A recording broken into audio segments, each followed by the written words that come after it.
係由唔識到學習到而家識地，有呢啲學習嘅精神咧，我相信做各行各業都冇乜大問題嘅。今日咧我就好開心啦，我旁邊就有二玲姐喺我隔離啦。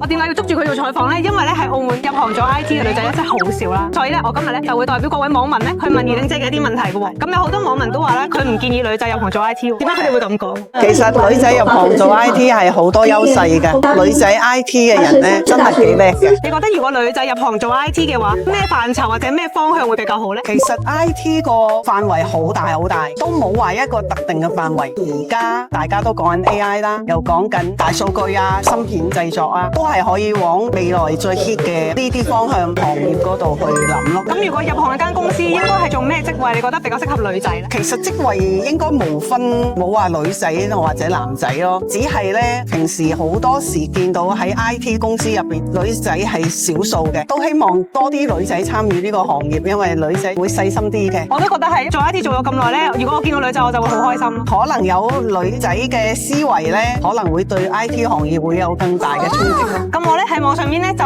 search 咗好多網友有興趣問嘅問題啦。咁其中有一題咧就係一個女仔啦，佢27歲，今年咧就想轉行做 IT 喎，因為大環境都唔景氣啦，會唔會有啲咩建議俾佢咧？首先係要睇佢自己對邊啲嘢有興趣啦，咁佢可以將自己嘅興趣去加深去學習啦。我身邊都有一個真係27歲先轉行做 IT 嘅人，咁佢就去進修咗一個大數據嘅課程啦，跟住而家就成為咗真正嘅 IT 咯。你覺得佢會唔會比起一開頭就入行更加難？會嘅，如果本身係讀 IT 入行 IT 好似順理成章啲嘅。如果之前冇做 IT 半途去入行咧，要落足好多嘅心機嘅。呢題咧我自己想問嘅，係難得遇到一個 IT 界嘅女老闆啦，想問下點樣特質嘅女性佢更加有可能去成為一間 IT 公司嘅老闆咧？創新啦，肯去嘗試啦，其實都冇分係咪 IT 界嘅，任何行業都係要有創新嘅精神同埋敢闖嘅精神。咁你自己有冇啲咩親身嘅經歷咧可以分享下，等我哋都學習下？我係由唔識到